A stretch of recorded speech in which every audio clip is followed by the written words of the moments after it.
Francisca, bienvenida al podcast. Gracias por estar aquí hoy día conmigo algunos minutos para conversar sobre intereses en común. Quiero empezar leyéndote un post tuyo, ver tu reacción y de ahí vemos que se abre. Entonces, comillas, esto lo escribes tú. Hace unos días estaba en sesión con un violinista muy virtuoso. Hablábamos sobre sus voces internas, esas que pueden aparecer como demonios críticos cuando las cosas no van muy bien. Tú lo invitabas a él, a desarrollar un diálogo para entender qué quería esa voz, qué le decía, qué necesitaba. Esta voz le pedía que tocara perfecto. Eso, comillas, era todo. Entiendo que él te dice eso era todo. Y pensando en cómo responder a esta voz, tú lo invitaste a pensar en qué quería él. Y después de pensarlo un poco, él te dijo, no sé qué hacer si no me habla esa voz crítica. Y luego tú terminas el post con una pregunta abierta que es, ¿qué voz timonea tu vida? ¿Es esto algo común en personas que son muy buenas para algo y que parecen buscarlo muy convencidamente y decididamente, pero que cuando se detienen a mirar qué están haciendo no tienen muy claro el por qué? Sí, bastante común, porque el perfeccionismo pasa a ser como el motor de todo. Pasa a ser el motor y pasa a ser el fin también. Entonces, cuando entran como en ese juego, la persona y sus intereses y el por qué a lo mejor está haciendo esto, se desdibuja completamente, ¿no? Y aparece esta idea que además es inexistente de que en algún momento va a haber algo perfecto, algo que se va a acercar como a lo perfecto. Y aquí también aparece algo loco, que yo lo he visto muy fuertemente en el caso de los músicos, que se produce casi como una especie de adicción, ¿no? Pero es una adicción bastante compleja, porque el chorreo dopaminérgico, que es en el fondo lo propio de cuando yo tengo una adicción y consumo aquello a lo que soy adicto, rara vez se produce. Porque al menos en el caso de los músicos, por ejemplo, rara vez llegas a encontrar que lo que hiciste está perfecto. La voz crítica es muy poderosa. Rara vez. Rara vez. O sea, el perfeccionista nunca ve saciada su búsqueda, No. o rara vez. No, porque la dinámica del perfección, o sea, tenemos que pensar que la perfección en sí es un constructo, digamos, y para cada uno es distinta y tiene que ver con su historia de vida y tiene que ver con las metas que yo me he trazado y con los mensajes que he recibido y cómo se ha ido construyendo eso en mí, ¿ya? Pero cómo opera la perfección es como, imagínate, como una valla. Entonces en esta valla está la meta y en la medida que tú te acercas se va alejando, se va alejando, se va alejando. Entonces cuando yo entro en la dinámica como de lo perfecto, en verdad estoy entrando en una dinámica donde yo nunca voy a alcanzar eso. Y ahí está el jueguito de la perfección, ¿ya? O sea, generarte permanentemente además una sensación como de vacío. Tú sientes que vas a llegar y hay un vacío de nuevo. Y no hay una reseña de un tercero, no hay ningún despliegue que se... Lo que pienso es que la imaginación es tan infinitamente plástica que siempre va a poder agregar algo, ¿cierto?, que diferencie cómo las cosas fueron a cómo podrían haber sido, que sea mejor a la realidad. Exactamente. Entonces el juego está arreglado desde un principio. Exactamente. Y eso es lo que yo les muestro a los músicos. O sea, por eso cuando yo le preguntaba a este músico y le decía, ok, pero ¿qué te dice esta voz crítica interna? Que finalmente es como el perfeccionismo, lo que te lleva a tratar de lograr esta idea. ¿Y qué te dices tú? ¿Qué quieres tú? Está completamente desdibujado. Ya hasta se olvidó qué quiere él. Es como entramos en una dinámica donde yo empiezo a responder como a algo que ni siquiera es como parte mía, y es parte mía, es lo primero que les muestro, ¿no? O sea, esto no es alguien que está desde fuera con un chicote diciéndote esto, eres tú mismo diciéndote esto. Ahí está lo bonito, porque en el momento que yo lo reconozco, el primer trabajo es tratar de empezar como a ponerle un poquitito fuera, a tomar distancia de esa voz y empezar a hacer que aparezca otra voz que finalmente es la que me representa en el fondo. Hay algo en gente muy buena para lo que hace, como este violinista que a medida que parece acercarse a dónde está esta vara que tú dijiste, más neurótica y más frenética es la búsqueda por acortar distancia, pero al mismo tiempo sigue siendo imposible. Hay algo en que en cuanto mejor me veo haciendo lo que hago, quizás más siento que soy bueno gracias a esta dinámica. Exactamente. Y eso es uno de las cosas que son muy complejas, por ejemplo, a la luz de la compasión. Cuando yo trabajo incorporando el tema de la compasión, que ha sido toda una novedad en el trabajo de los músicos, de las personas que trabajan como con este tipo de carreras, que no son todos los músicos, pero un grupo de músicos que trabajan en carreras como muy exigentes, que tienen metas muy altas y que en general han tenido un progreso como importante, es precisamente empezar a incorporar la idea de compasión. ¿En qué sentido? Como yo entiendo la compasión, como a mí como yo me he formado, en el fondo es como una sensibilidad al sufrimiento propio o ajeno, en este caso nos vamos a enfocar en el propio, y una actitud, una motivación consciente y activa por poder aminorar o evitar eso, ¿ya? Pero ¿qué es lo que pasa? Precisamente ahí está el corazón de esta como neuroticidad que tú dices o de esta cosa como psicológica que aparece como un motor negativo, porque hay una voz interna que te dice como mientras tú más sufras, estás más cerca. Entonces ahí, trabajar ese juego es muy difícil. Y entonces empezar a decirles, oye, si te duele una mano, en verdad tienes que parar, ¿ya? Y seguir tocando 2 horas ese día con una mano adolorida no va a hacer ninguna diferencia. Pero puede que la evidencia de vida de esa persona le demuestre lo contrario, ¿no? Me imagino que aquí está la resistencia. Todo lo que he logrado es gracias a que he seguido esto que tú ahora me estás diciendo que me desentienda. Exactamente. ¿Cómo se flexibiliza eso? Yo ahí los llevo para otro lado, los llevo al contexto de su vida en general, ¿ya? Normalmente, cuando yo he dado un espacio tan potente en el caso de los músicos que están como en esto, dolor físico que no pesco en el fondo, dolor psicológico, porque también muchas veces tienen como historias de vida donde aparece mucho perfeccionismo desde niños, todas estas cosas como aislamiento, por ejemplo, porque también para poder llegar a ser un gran virtuoso, desarrollar estas carreras así, necesitas aislarte, ¿ya? O sea, a ese nivel, ¿no? Como ellos lo entienden. ¿Aislarte? ¿Qué quieres decir con eso? Practicas todo el día y no ves a nadie. Okay. O sea, es así de sencillo, digamos. Y llega un punto donde ya no quieres ver a nadie porque entiendes que cualquier contacto con otros te quita tiempo y te quita espacio de práctica y de poder mejorar, ¿no? Entonces, ¿qué hacemos? Yo les empiezo a mostrar la dimensión de su vida completa, en el fondo. Es que decir, ya, aquí te parece que esto te ha rendido, pero tratemos de abrirnos un poquitito a tu bienestar, ¿ya? Al comienzo esto cuesta porque tienen asociado su bienestar a su rendimiento, ¿no? Entonces, no, si yo he practicado y si me duelen las manos y tengo sensación de electricidad en los codos, entonces bien, eso para mí es mi bienestar, yo ahí estoy bien. Entonces, el primer trabajo es empezar a relativizar un poquitito eso, ¿no? Que no es fácil, empezar a relativizarlo. Felizmente, hoy en día hay músicos de un alto nivel, se diría, dentro de músicos así muy top a nivel mundial, donde este discurso se está empezando a incorporar. Porque también la neurociencia nos ha ayudado a demostrar que no para todos funciona el machaque, el machaque entre comillas, sí, como tocar, no para todos funciona. Y autores y neurocientíficos, ¿no?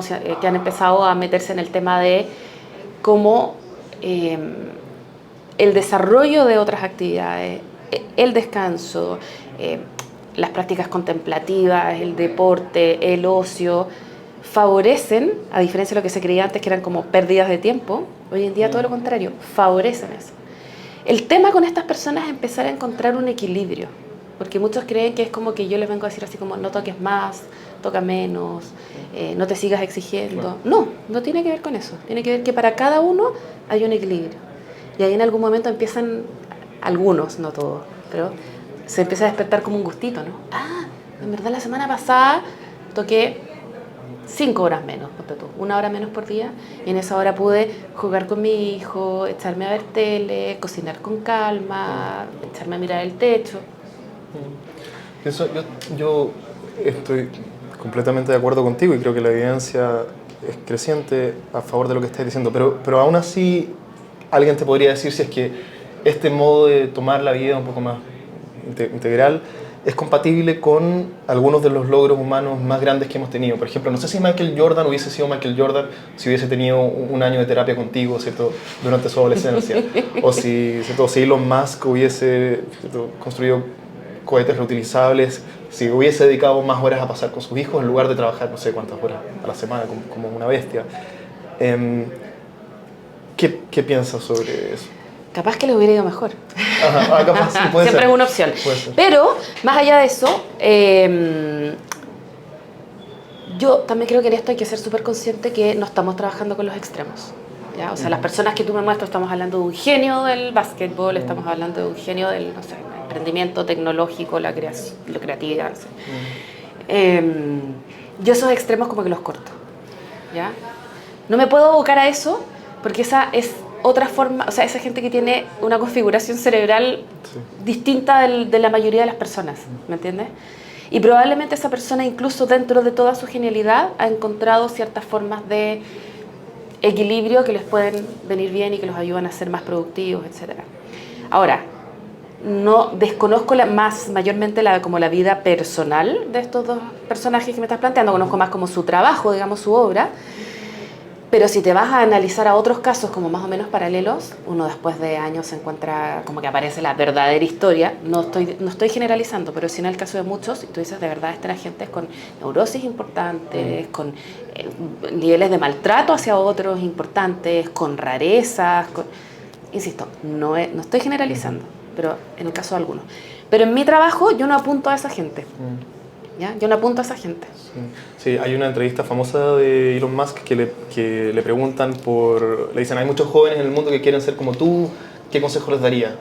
Y él responde con mucho pesar, casi al borde de las lágrimas, responde algo así como, no estoy tan seguro de que alguien quisiera ser como yo, porque obviamente su vida personal no es perfecta. Pero la comparación parece ser inevitable, porque estoy pensando, hablemos sobre la comparación ahora, que no es exactamente perfeccionismo, pero algún paralelo tiene, que todo lo que vemos en internet y en redes sociales son figuras de este tipo, si no son ellos, son algo, ¿cierto? Son súper músicos, gente que ya hizo lo que yo quiero hacer, todos ya pasaron la meta final de una carrera que yo recién estoy empezando, y eso es muy tóxico también. ¿Qué piensas sobre la comparación? ¿Cómo uno debería pensar sobre esto? Es un tema súper importante y siempre lo digo. De hecho, el domingo estuve hablando con un grupo de músicos sobre esto y yo les decía, yo no sé, por ejemplo, si mi carrera en un momento como flautista, que tuvo como bastante vuelo, hubiera sido la misma si si yo hubiera nacido en este tiempo, digamos, por el tema de las redes sociales. ¿Ya? Porque yo además soy como bien tecnológica, soy bien social, entonces como que a mí me captura esto realmente, y es un tema que yo tengo y que trabajo, ¿ya? Y que no siempre sale fácil. Y además, porque cuando te ves como... Cuando vas normalmente, esta es la idea, cuando vas normalmente como a consultar las redes sociales, no cuando estás en tu pic. Normalmente te vas a enganchar cuando estás como en un mal momento. Mayores niveles de enganche, ¿ya? O sea, estoy hablando de scrolling durante un buen rato, digamos, ¿ya? Normalmente, eso que se produce, o sea, cuando yo voy a hacer ese scrolling así, casi como obsesivo, digamos, y donde me olvido un poco de todo y se me va la noción del tiempo, tiene que ver como con una necesidad que estoy tratando de tapar, ¿ya? O sea, eso es bien básico. Y entonces... el que me capturen y el que yo me compare, en ese momento estoy mucho más sensible a la comparación también, ¿ya? Y ahí es donde lamentablemente se produce como en la mente del músico una idea que es bien tóxica, tomando también tu palabra, que es como este versus yo, en el fondo, ¿ya? Entonces, mi meta es alguien que está muy, muy lejos, ¿ya?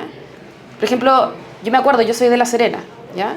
Entonces, cuando yo empecé con este desarrollo musical, me acuerdo que muchas personas me decían como, bueno, pero tú ya a tus 10, 12 años estás por debajo de los que tienen a lo mejor tu mismo talento en Estados Unidos, en Europa, en otros países donde hay otras posibilidades para desarrollarse, ¿no?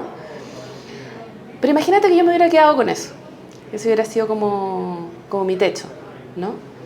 Entonces ahí también empiezan a ser importantes como los mensajes que recibimos de las personas que están alrededor nuestro, ¿ya? Más allá de las redes sociales. También, de nuevo, entender que mi competencia no es esa persona, ¿ya? Tomar a esa persona como un modelo, pero también no como el único modelo. También buscar quizás como modelos que están más cerca y que yo efectivamente siento que podría llegar a algo más o menos cercano o incluso equiparable a este modelo que estoy viendo, ¿ya? Y los mensajes, perdona, como de posibilidad también que te da tu entorno. Eso es muy importante, ¿ya? Muy, muy importante versus las redes sociales. Pero la comparación y esa cosa como muy tóxica es inevitable. ¿Es inescapable? Y Y pasa, lo que siento yo es que pasa no solo en tu área de interés, ¿cierto? Sino no solo en, si yo fuera músico, no solo en que veo a otros músicos mejores que yo en internet, sino que hay gente que tiene hijos más lindos, casas más lindas, ¿cierto? Que come comida que yo nunca he visto un plato, ¿cierto? Como algunos de los platos que aparecen ahí, es imposible. Entonces, todas las dimensiones de la vida parecen estar hoy ahí para ser exhibidas, ¿cierto? Y ventiladas al resto, como para ubicarse en algún punto de referencia de donde, ¿cierto? En relación a donde estoy yo, siempre por debajo. Y no sé, ¿se te ocurre algo útil por decirle a alguien que está en esa dinámica y no sabe cómo desengancharse de estar siempre sintiéndose menos que el resto en todo espacio? Es una buena pregunta, una difícil pregunta, porque en general cuando trabajo con personas así, esto es como fruto de un camino, en el fondo, ¿no? Un camino de trabajo, no es solo como un algo que me va a hacer sentido y que entonces voy a dejar esto. Porque además tienes que pensar que o sea, cuando yo estoy enfrentado a las redes sociales y estoy en esta cuestión, se produce un chorreo de una cantidad de químicos cerebrales importante, digamos. Y eso es muy movilizador, para bien o para mal, ¿no? Entonces, hay que bajarnos de ahí, desde ahí es de donde nos tenemos que bajar. Yo pienso que lo primero, como que se me viene como idea, hay una parte en un libro de la Brené Brown que a mí me gusta mucho, donde habla de esto y dice 3 preguntas, no recuerdo las 3, pero que me ayudan como a tomar distancia de lo que estoy viendo y hacer lo que se llama en psicología como prueba de realidad. O sea, decir, entonces lo primero, ¿es lo que estoy viendo real? O sea, como tratar de tomar un poquitito de distancia, que no es fácil, pero ¿es lo que estoy viendo real? O sea, y esto es como intuitivo, ¿no? Entonces, hay gente que te va a decir, sí, por supuesto, es la realidad de esa persona. No, pero yo te estoy hablando de real. Es como realmente, humanamente real el que yo pueda publicar todos los días que esto estuvo perfecto y que yo me veo genial y que me siento increíble. Y que, o sea, partir por ese análisis crítico.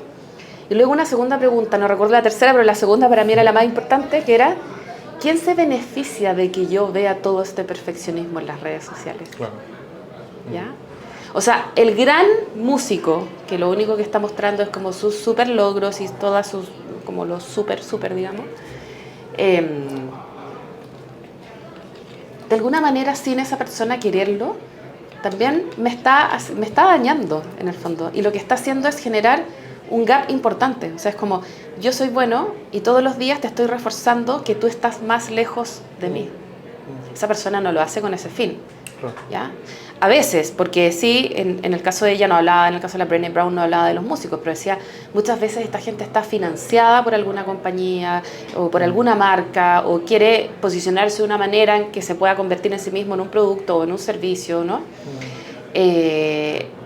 O quiere salvar algún tema psicológico, ¿no? Efectivamente, a lo mejor en su casa tiene un desastre, pero quiere mostrar algo como porque, y esto está demostrado en el fondo científicamente, la dopamina que se secreta por los likes, en el fondo, es bien importante, digamos. Y cuando has entrado en esa como adicción, ¿no? Te haces adicto a eso, o sea, lo necesitas, digamos. Entonces, es el tema, como, ¿quién se beneficia de que yo esté viendo esto en este momento? Mientras hablaba y me acordé de, nada que ver con la música, pero del Instagram de la Raquel Argandoña, no sé si alguna vez te he metido a verlo. Alguna vez me metí, pero no. Es alucinante porque es su misma expresión facial, la misma sonrisa, pero es casi como si alguien hubiese recortado la cara y lo hubiese pegado, ¿cierto?, en su cuerpo con otras ropas en distintas poses, en distintas playas. ¿En serio? Pero es la misma sonrisa impostada en, ¿cierto?, 5.000 fotos que uno puede hacer scrolling hasta el fin de los tiempos y no va a llegar nunca a la primera. Y su vida personal simplemente no puede ser eso, ¿cierto? Nadie vive así. Lo que yo he hecho, que no sé si es lo más sano, pero lo que me inspira ese tipo de perfiles hoy es más pena o lástima o algo parecido a eso. Es más como, ¿qué te tiene que estar pasando para que te sientas, ¿cierto?, tan empujado a insistir con esta cara tuya al mundo? No sé si es la respuesta más sana tampoco. Lo que pasa es que yo creo que también hay algo como que es bien personal, porque también hay gente que podría efectivamente buscar una inspiración en eso. Y a lo mejor hay gente que tiene una vida donde le parece que para ellos lo que ellos quisieran en la vida efectivamente es como sonreír todo el tiempo y enganchan con una cosa un poco más exitista. Y ahí, bueno, es también como la libertad de cada uno. Hay que ver si es que ese es mi objetivo, dónde llego finalmente en el tiempo, ¿no? Y si tengo los recursos como para ir a todas las playas y yo qué sé. Pero yo pensaría, o sea, por ejemplo, lo que yo he empezado a hacer el último tiempo es empezar a dejar de seguir a bastante gente. Dejar de seguir. Incluso cuentas que seguía que eran que me inspiraban muchísimo,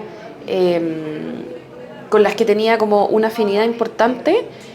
También en algún punto como que empecé a sentir una cosa que iba como mucho más allá del contenido, sino como qué es lo que esta persona algo quiere como demostrar.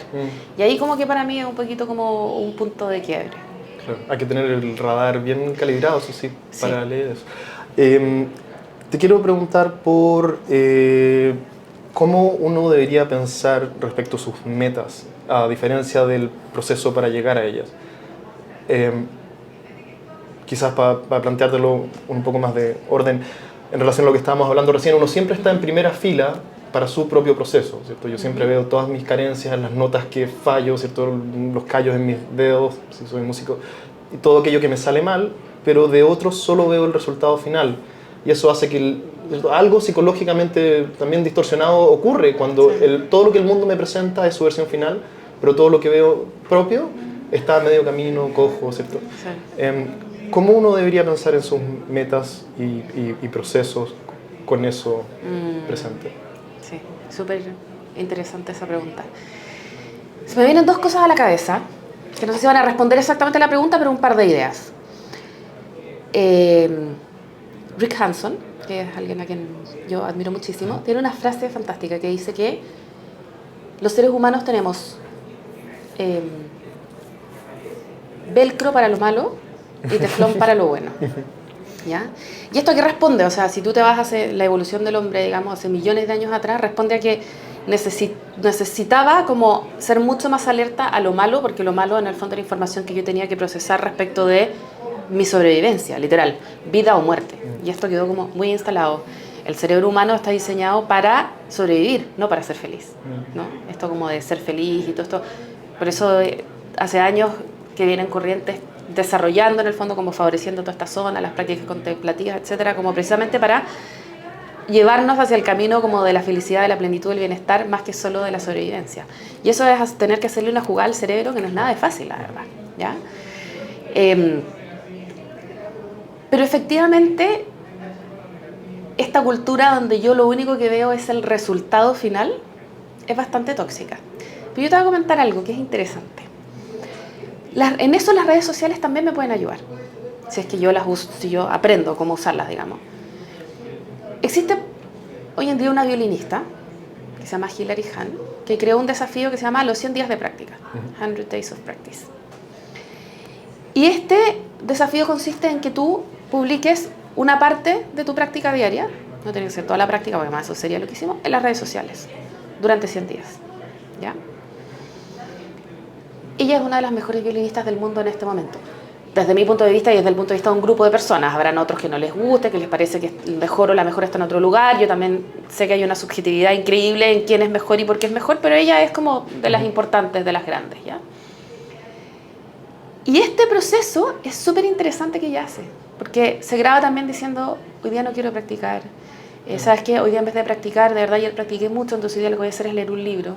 Y leer este libro también es parte de mi práctica, porque esto va a hacer que yo incorpore el descanso o el hacer que mi mente tenga otro foco por un momento, por un día. Y eso también va a jugar en favor de mi progreso, ¿ya? Entonces también en perfiles que sean bien llevados, que sean llevados también de forma compasiva, ella especialmente es así, ayuda mucho ese modelaje. ¿Qué es lo que nos pasaba, por ejemplo, a nosotros cuando yo estudiaba música hace, no sé, 30 años atrás? Lo que tú recibías era un CD, un cassette, yo partí con un cassette.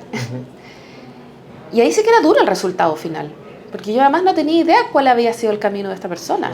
Yo llegaba y lo que escuchaba era una cosa impresionante, y que además como no había video, o sea, era casi imposible conseguir un video, era todo en registros de audio, digamos.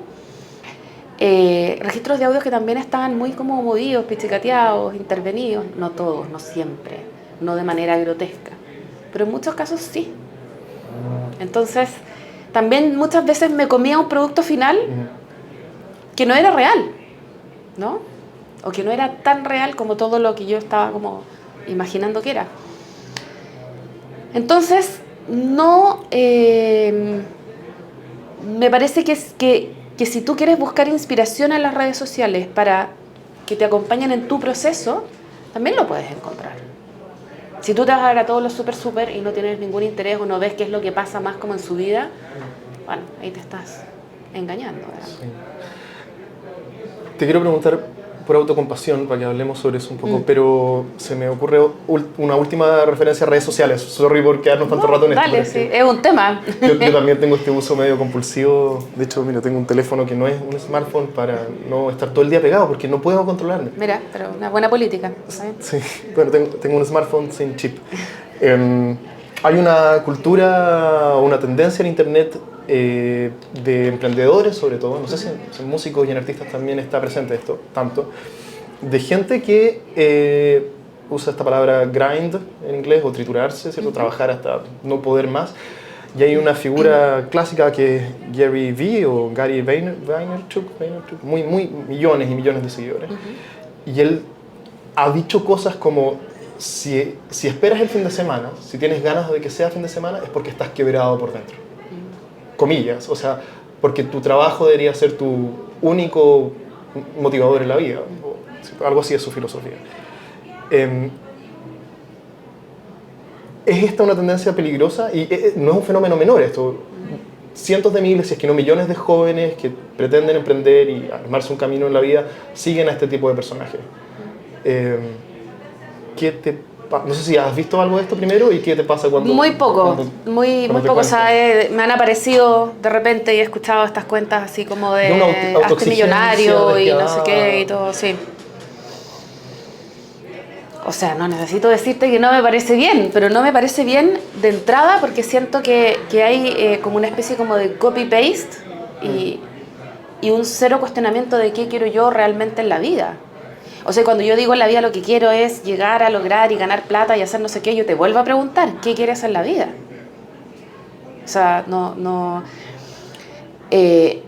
sea, ahí no está entrando ningún concepto ni de bienestar, ni de cuidado, ni de descanso. Y estas son cosas que, o sea, entiendo que hay grupos importantes de personas que quieren llegar ahí porque además se verán atraídas por la fama, por el dinero, por legar algo al mundo. O sea, lo respeto, eso tiene que ver con cada uno. Pero me parece que también eventualmente podría responder a un vacío importante, que es algo que también vemos en hordas de personas, digamos, ¿no? O sea, y cada día más. Claro, ahora mientras decía eso, pienso que algo que hacen estos personajes es que sin el permiso de su audiencia, sin pedirle permiso a nadie, ellos instalan en la cima de lo que uno debería aspirar en una vida humana, su propio ideal. Y no permiten ninguna menor divergencia, porque no tener el Lamborghini o lo que sea significa haber fracasado. Y eso es un insulto, ¿cierto? Y increíblemente perverso, sobre todo cuando es dirigido a gente joven. Autocompasión. Ya mencionaste qué es. Mi sensación antes de adentrarme en este mundo es que era algo muy meloso, ¿cierto? Empalagoso, hasta asquearme un poco. Ya no es el caso. ¿Cómo empiezas a hablar sobre autocompasión con alguien que te muestra cierta resistencia? Y quizás recordar un poco qué es, que ya lo dijiste, pero un poco traerlo de vuelta. Bueno, la compasión es la sensibilidad hacia mí o hacia hacia los otros, la sensibilidad al sufrimiento mío y los otros, y una motivación por aliviarlo, prevenirlo de forma activa, ¿ya? La autocompasión nos quedamos con la parte de especial sensibilidad a mi propio sufrimiento. Entiendo completamente que cuando hablamos de esto aparece esta cosa como un poco melosa que dices tú, aparece, como digo yo, como el añuñú, ¿no? Pareciera que cuando hablamos de compasión, de autocompasión, es como pobrecito, no sé. Ajá, claro. Eso también puede ser una parte, ¿ya? ¿Qué es lo que pasa? Que además históricamente el término compasión ha estado muy ligado a la religión, ¿ya? Y la forma como la religión ha planteado lo compasivo, ¿ya? O el ser compasivo, de repente se liga mucho como a la comprensión, pero poco a la acción por hacer algo, ¿no?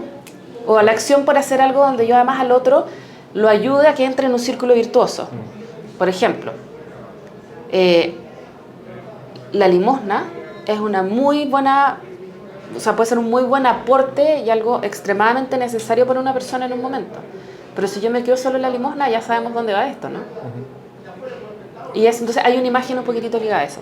O lo que viene, o sea, yo tengo amigos, amigas que me cuentan que en sus familias, o sea, el concepto de compasión no está validado, no entra porque es sinónimo de una debilidad tremenda, digamos. O sea, es como, no, es como imposible ser compasivo porque entonces como que es algo que se opone a el hacer que nuestros hijos crezcan, que se desarrollen, que tengan disciplina, etcétera. Compasivo con otros, no con uno mismo. Con ellos mismos o con otros, digamos. Es como decir, en esta familia, o sea, como dentro de los mandatos, todas las familias tienen mandatos visibles e invisibles, digamos, que son los que finalmente guían el funcionamiento.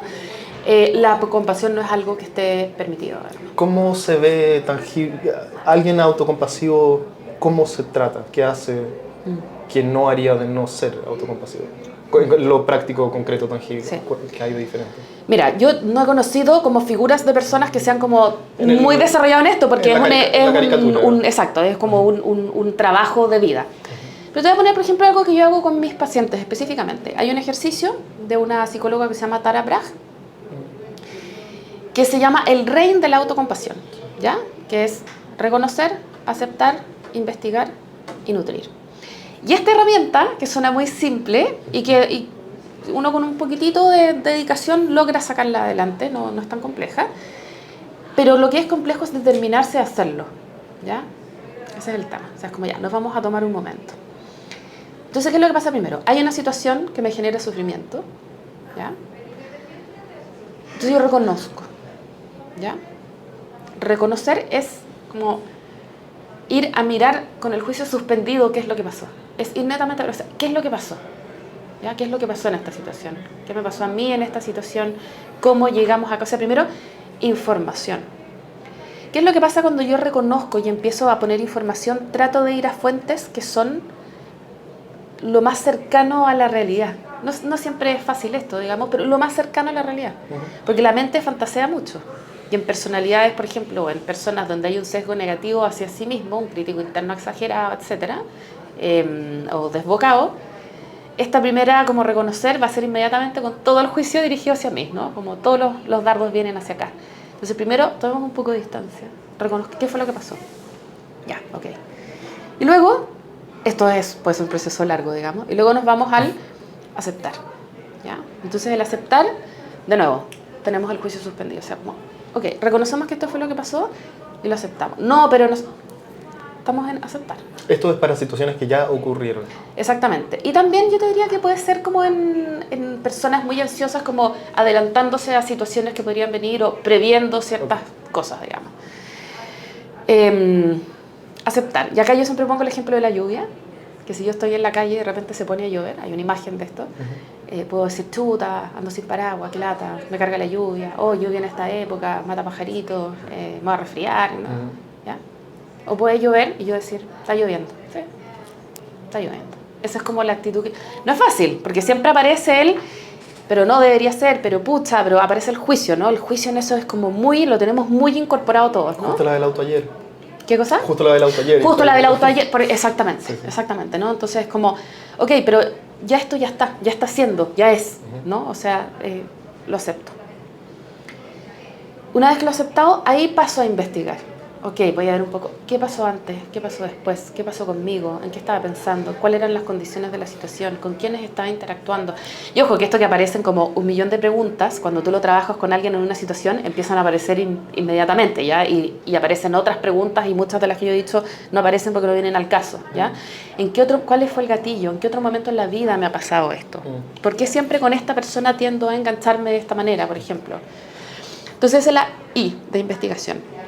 Y luego cuando ya tengo como todo eso más o menos armadito, paso a la N, que es la de nutrirnos, y ahí es como nutrirnos de autocompasión.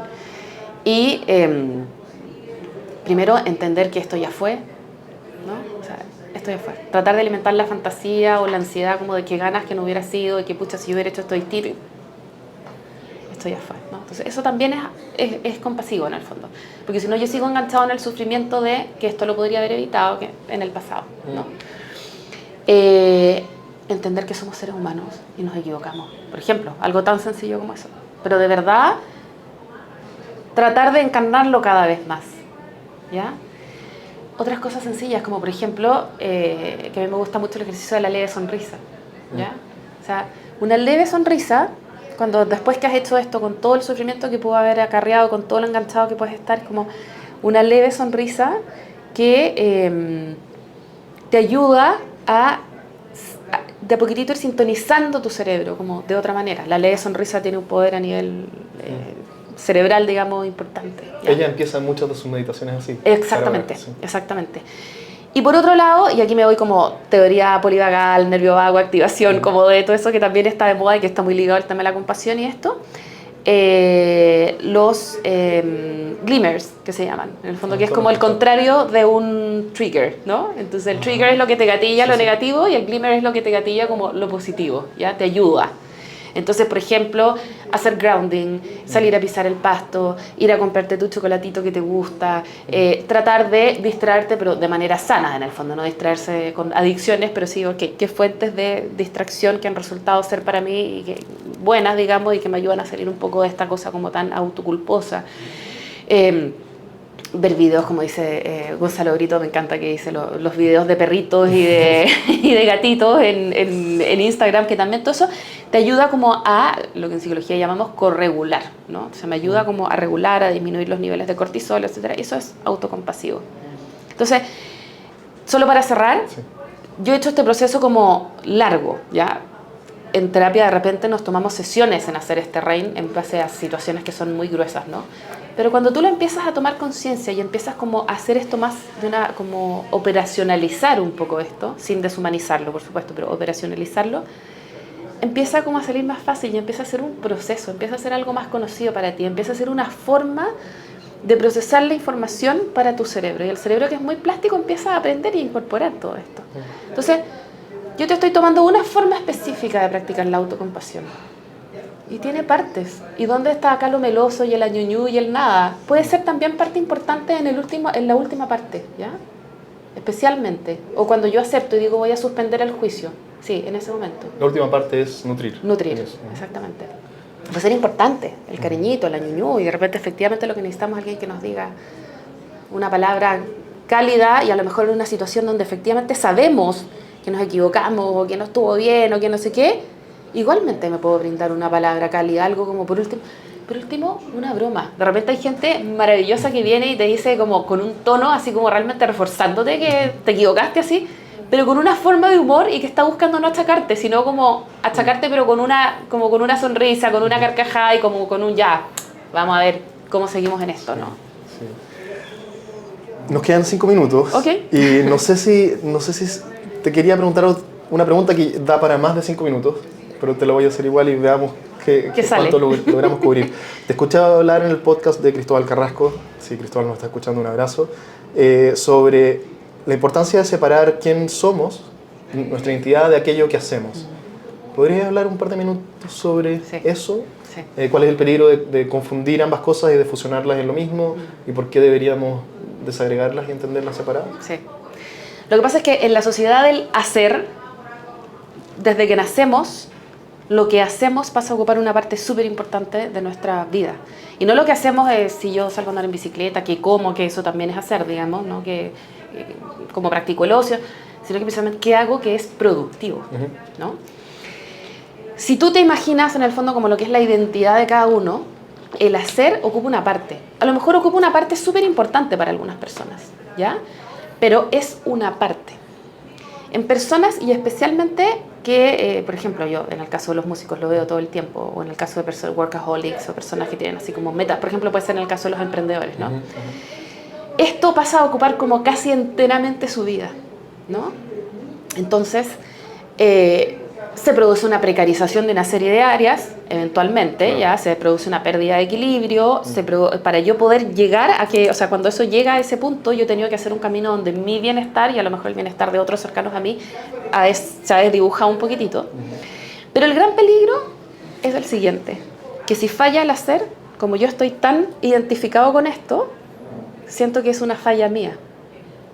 Y efectivamente cuando falla algo en lo que yo hago, o cuando hay algo que no me resulta, se produce una frustración grande, eso tiene que ver conmigo. Muchas veces yo tengo que asumir una responsabilidad, asumir que hubo ciertas cosas que no estuvieron bien, o asumir que hay una competencia feroz que hace que yo no pueda lograr lo que sea. Pero eso no puedo asumirlo yo como yo soy un fracaso.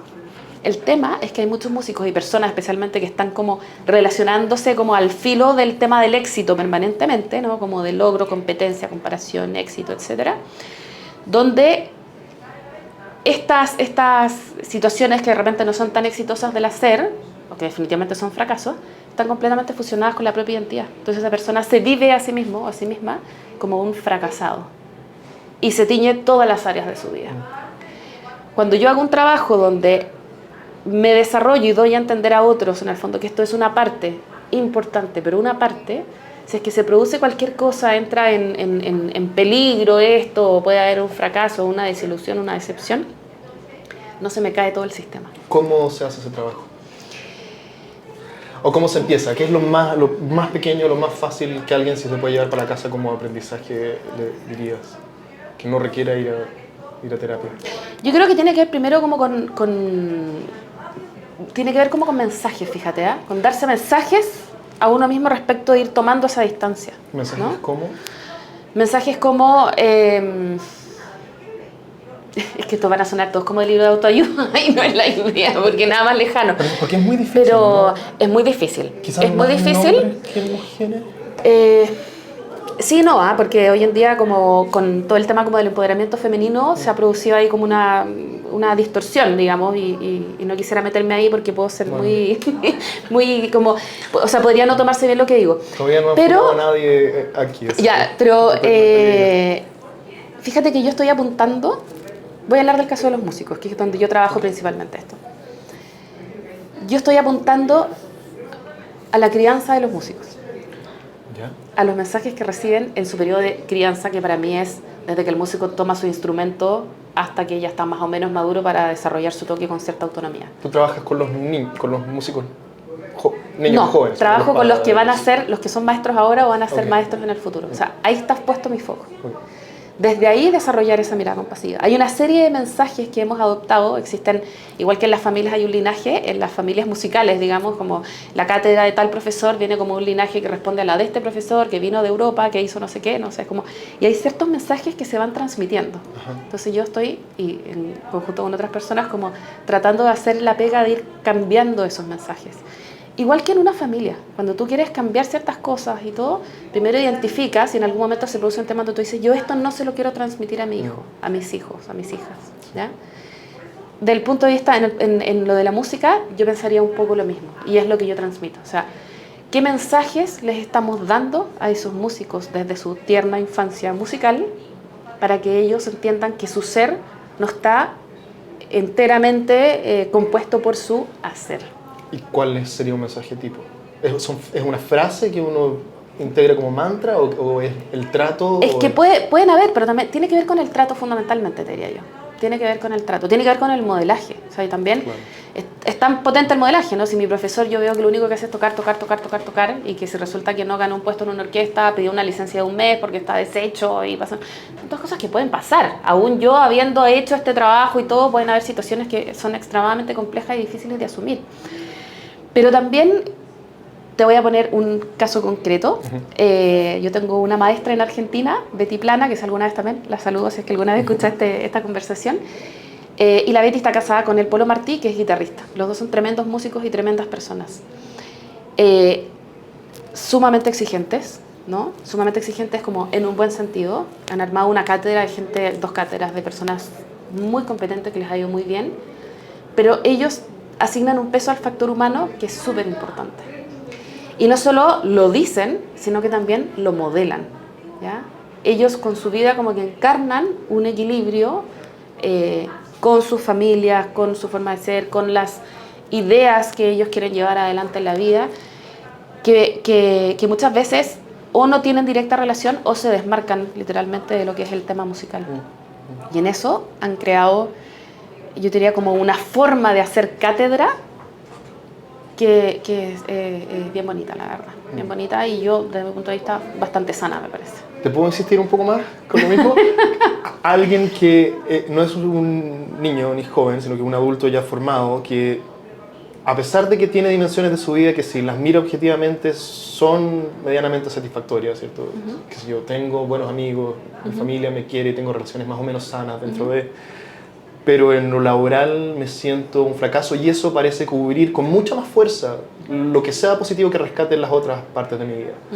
¿Cómo esa persona, algo minúsculamente útil, pero qué puede empezar a quitarle fuerza al opaco de la pintura que lo hace sentirse como un fracaso porque en esta parte no cumple como le gustaría? ¿Hay algo? Es que así como algo específico es difícil, la verdad, porque todas estas cosas, o sea, primero tendríamos que entender por qué él llegó a asignar todo ese valor y por qué él permite que todo esto de alguna manera permee otras áreas, aunque sean sanas, aunque estén bien, etcétera, ¿no? O sea, pareciera que hay un tema de límite. Yo pienso, y aquí ¿Un tema de límites? Límites. ¿Qué quiere? ¿Por qué? A ver, cuando yo pienso, por ejemplo, en el autocuidado, que es algo en lo que trabajo mucho, lo primero que se me viene a la mente son límites, ¿ya? Límites sanos y trabajar por esos límites sanos, ¿ya? Entonces, yo puedo tener un periodo en el trabajo muy tóxico, pero yo trabajar de alguna manera para entender hasta dónde llega ese límite, y cuando yo cruzo ese límite empiezo a buscar otras cosas o empiezo a conectar con el bienestar, etc. No es fácil, y por eso mucha gente va a terapia para poder hacer esto, precisamente porque le cuesta cortar. Si yo lo pongo esto en un plano temporal, y no es solo que, o sea, más amplio, y no es solo que durante un tiempo mi trabajo ha sido tóxico, sino que estoy con una pega que durante años, o un jefe, o compañeros, o un ambiente laboral que me han hecho mucho daño, que no sé qué, ahí tengo un tema con los límites. En el fondo es como, ¿por qué no he podido poner un límite a esto en el tiempo? ¿O por qué no he podido poner un límite y tomar una decisión respecto de esto? O sea, tiene que ver también con, de nuevo, lo compasivo, activamente buscar cómo yo puedo detener este sufrimiento, haciendo autoconciencia. Mucha gente pasa que, y mucho nos pasa, que nos quejamos, pero no pasamos de eso. Y muchas veces esa puede ser la mejor fórmula. Ok, hoy en día si te estás quejando, si fantaseas con esto de que no te cierra, no te gusta, estás disconforme, etcétera, bueno, entonces, ¿qué vas a hacer al respecto? De repente eso puede ser como una primera... que es bien sencillo, pero no es tan sencillo porque mucha gente rehúye a eso, porque implica tener que echar a andar una maquinaria, hacerse cargo, y muchas veces eso es más difícil. Hay una zona como de cómoda incomodidad en la que muchos quedamos estancados. Francisca, mil gracias por el tiempo. Yo te descubrí a través de Cristóbal y me parece un aporte todo lo que te he visto hacer, así que gracias también por lo que has compartido. Muchas gracias, Vicente. Y voy a dejar tus redes sociales para quien quiera saber más de ti pueda saber más de ti. Fantástico, feliz. Bueno, muchas gracias por la invitación. No, a ti. Si este contenido te resulta interesante, suscríbete a mi canal para recibir notificaciones cuando tenga nuevo contenido por compartir. Y si me quieres ayudar, todos los apoyos en difusión son agradecidos. Compartir en redes sociales, recomendaciones a tus amigos, todos me ayudan más de lo que te imaginarías. Gracias por tu tiempo y hasta la próxima.